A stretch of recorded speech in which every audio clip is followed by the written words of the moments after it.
हम सभी एंटरटेनमेंट की दुनिया से वाकिफ तो हैं, पर पर्दे के सामने और पर्दे के पीछे की दुनिया में बहुत फ़र्क होता है। तो चलिए जानते हैं पर्दे के पीछे की कुछ ऐसी अनकही अनजानी बातें, एक ऐसा केस जिसे सुनकर आप भी एक बार को तो हैरान हो ही जाएंगे। ये बात तो हम सभी जानते हैं कि फिल्मी दुनिया से जुड़े सितारे हमेशा सुर्खियों में बने रहते हैं और उनके फैंस उनके बारे में सभी बातें जानने की इच्छा भी रखते हैं।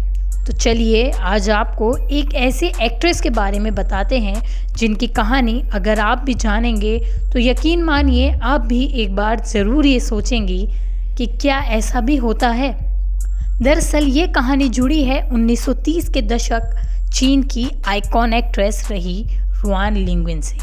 आपको बता दें कि रुआन लिंगविन की ज़िंदगी कोई आसान नहीं रही थी और उनका फिल्मी सफ़र आज भी याद किया जाता है। तो चलिए जानते हैं आखिरकार क्या हुआ इस एक्ट्रेस के साथ, कैसे ख़त्म हुई इनकी कहानी। रुआन लिंगविन ने बहुत कम उम्र में ही अपनी जान दे दी। उसके बाद उनके चाहने वाले इस बात से इतने ज़्यादा परेशान थे कि उनका हुजूम हॉस्पिटल के बाहर जमा हो गया, जिसके चलते उनकी डेड बॉडी को करीब 8 दिन तक हॉस्पिटल में ही रखना पड़ा। जब रुआन का अंतिम संस्कार किया गया तो उस वक्त करीब 3 लाख लोगों की मौजूदगी थी। भीड़ का रेला इतना कि करीब 5 किलोमीटर दूर तक लगी थी लंबी कतार। ऐसा अमूमन देखने को नहीं मिलता। आखिरकार क्या था इस एक्ट्रेस में जिसके चलते उसके चाहने वाले लोग इतने पागल हो गए थे। आइए जानते हैं इस एक्ट्रेस की जीवन के बारे में, कैसा रहा था इनका जीवन। रुआन लिंगविन का जन्म 26 अप्रैल 1910 शंघाई चीन में हुआ था। इस समय चीन के हालात बद से बदतर थे और इनके परिवार का हाल भी कुछ ऐसा ही था। इनका बचपन भी बहुत मुश्किलों से भरा हुआ था। वो बात थी साल 1926 की, जब मिंग जिंग कंपनी ने हीरोइन की तलाश में अखबार में एक इश्तिहार दिया। तन्हाई से परेशान रुआन अखबार पढ़ते ही स्टूडियो पहुंच गई और उन्हें हीरोइन के रोल के लिए चुन भी लिया गया। बस तभी से शुरू हो गया रुआन का करियर। पहली फिल्म हिट होने के बाद 1928 में रुआन को 6 बड़ी फिल्में मिली। रुआन की पॉपुलैरिटी शुरू हुई spring dream in old caption से। ये चीन की सबसे कामयाब फिल्मों में से एक है।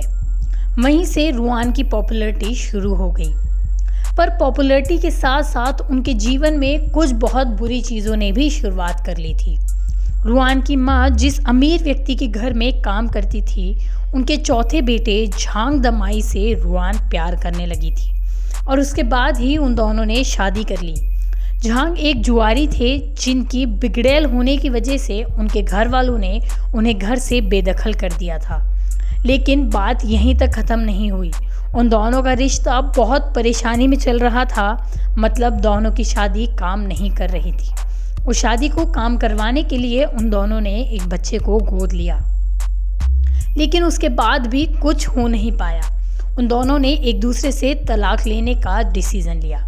बस यहीं से उनके जीवन का बुरा वक्त शुरू हो गया। इस बार उनका निजी जीवन निजी नहीं रहा, बल्कि अखबार की एक सुर्खी बन चुका था। हर रोज़ अखबार में रुआन को लेकर कोई ना कोई खबरें बनी ही रहती थी। आखिरकार रुआन को केस की सुनवाई के लिए 8 मार्च को कोर्ट में पेश होना था, लेकिन ऐसा हुआ ही नहीं। रात को खाने के बाद रुआन ने 3 शीशी नींद की गोलियां खा ली। वो तड़प रही थीं। घर में मौजूद लोग उन्हें हॉस्पिटल लेके गए, जहां उन्होंने दम तोड़ दिया। 8 मार्च को चीन की गॉर्जियस मूवी क्वीन रुआन महज 24 साल की उम्र में दुनिया को छोड़कर चली गईं। उस समय घर में उनके एक प्रेमी मौजूद थे जिन्हें एक सुसाइड नोट मिला। उसमें लिखा था, गॉसिप बहुत डरावनी चीज़ है। रुआन ने अपने 7 साल के करियर में करीब 29 फिल्मों में काम किया था। हैरानी देखिए कि जब रुआन की मौत हुई उस वक्त इस दिन कई फैंस ने यह कहते हुए आत्महत्या कर ली कि जब रुआन ही नहीं है तो हम कैसे जी सकते हैं। अब यह तो कैसी दीवानगी हुई, इसका जवाब ना हमारे पास है ना आपके पास। पर ऐसी कुछ अनकही और अनजानी बातों के लिए बने रहें हमारे साथ। नमस्कार।